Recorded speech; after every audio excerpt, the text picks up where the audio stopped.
세상 모든 사람들아, 이 땅에 사는 사람들아, 깃발이 산 위에 세워지면 주목해보고 나팔 소리가 울리면 잘 들으라. 여호와께서 내게 이렇게 말씀하신다.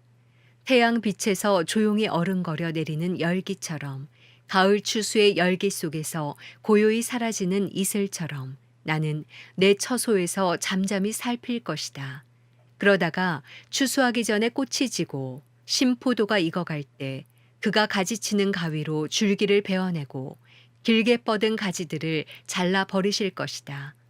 그 가지들은 모두 버려져서 산에 사는 맹금들과 들짐승들의 먹이가 될 것이니 독수리가 그것으로 여름을 나고 모든 들짐승이 그것으로 겨울을 날 것이다. 그때의 만군의 여호와께서 예물을 받으실 것이다.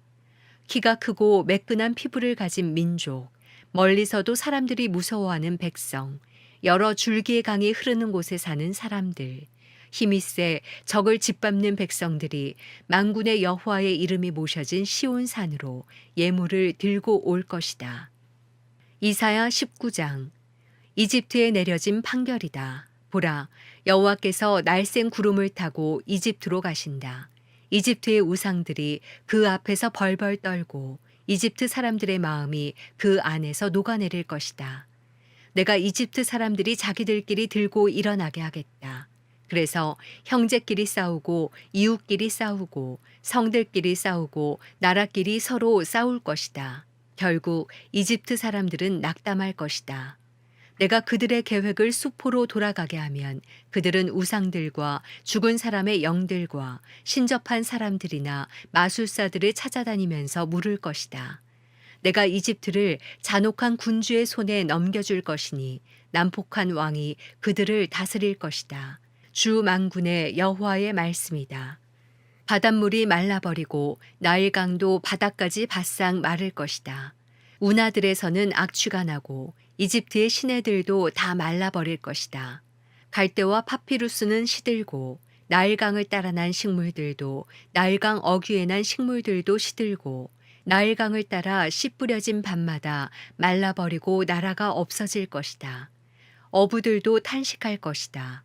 나일강에 낚시를 던지던 어부들이 모두 신음하며 애곡하고 물속에 그물을 던지던 사람들이 수척해질 것이다. 고운 삼배를 만드는 사람들과 실을 뽑아 천을 짜는 사람들도 낙심할 것이다. 천을 짤 실들이 끊어지니 모든 품꾼들이 실망할 것이다.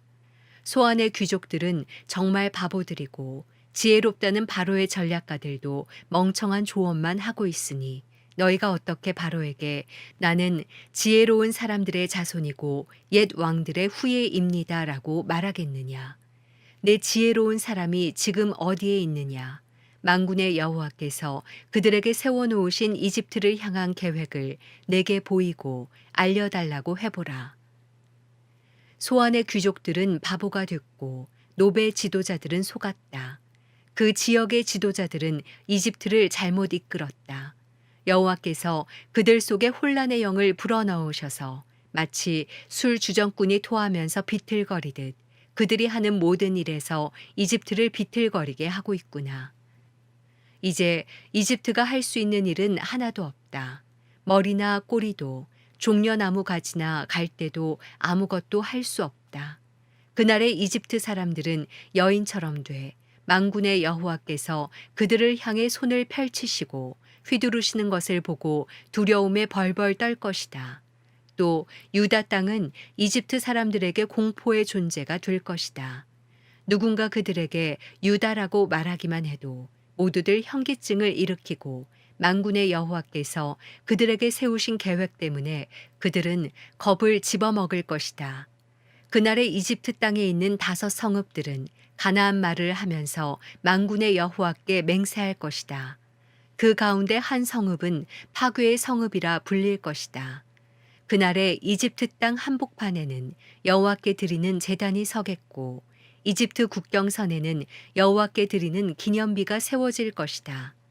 그것은 이집트 땅에서 만군의 여호와를 위한 표적과 증거가 돼서 그들이 압제를 받을 때 여호와께 부르짖으면 그분이 그들에게 구원자를 보내 그들을 구해내실 것이다. 이렇게 여호와께서 자신을 이집트 사람들에게 알리시면 그날에 그들이 여호와를 알게 돼 제물과 예물로 경배하며 여호와께 맹세를 하고 그것을 지켜 행할 것이다. 여호와께서 이집트를 치신다. 그러나 치시고는 고쳐 주실 것이다. 그들이 여호와께로 돌아오면 그는 그들의 간청을 들어주셔서 그들을 고쳐 주실 것이다. 그날에 이집트에서 아시리아로 가는 큰 길이 생겨서 아시리아 사람들이 이집트로, 이집트 사람들이 아시리아로 갈 것이다. 그리고 이집트 사람들이 아시리아 사람과 함께 예배를 드릴 것이다. 그날에 이스라엘은 이집트와 아시리아 다음에 세 번째 나라가 돼 세상 가운데 복이 될 것이다.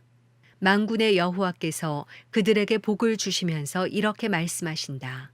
내 백성 이집트야, 내가 만든 아시리아야, 내 상속자 이스라엘아, 복을 받으라. 이사야 20장. 때는 아시리아 왕 사르곤이 보낸 군사령관이 아스돗에서 전투를 해 그곳을 점령한 해였다. 그때 여호와께서 아모스의 아들 이사야에게 말씀하셨다. 가서 허리에 두른 300끈을 풀고 내 발에서 신을 벗어라. 그는 말씀대로 옷을 벗은 채 맨발로 돌아다녔다. 그러자 여호와께서 말씀하셨다. 내 종 이사야가 옷을 벗고 맨발로 3년 동안 다닌 것은 이집트와 에티오피아에게 주는 표적과 상징이다. 이렇게 아시리아 왕이 이집트의 포로들과 에티오피아의 망명자들을 젊은이나 늙은이 할 것 없이 옷을 벗겨 맨발로 끌고 갈 것이고 이집트 사람들은 엉덩이까지 드러낸 채로 끌려갈 것이다.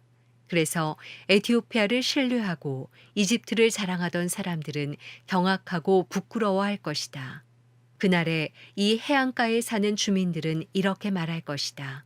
보라, 우리가 의지했던 사람들, 우리가 아시리아 왕에게서 도망쳐서 구해달라고 도움을 요청한 그 사람들이 이렇게 됐다면 이제 우리는 어떻게 피해야 할까? 이사야 21장. 바다 광야에 내려진 판결이다. 남쪽에서 회오리 바람이 쓸려오듯 광야로부터 무시무시한 땅으로부터 침입자가 오고 있다.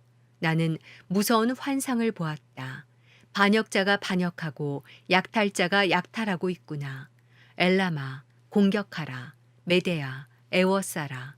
내가 그 땅의 모든 신음소리를 멈추게 하겠다. 이것 때문에 내 허리가 끊어질 듯 아팠다. 마치 아기를 낳는 산모가 몸부림치는 것처럼 아파서 어쩔 줄 몰랐다.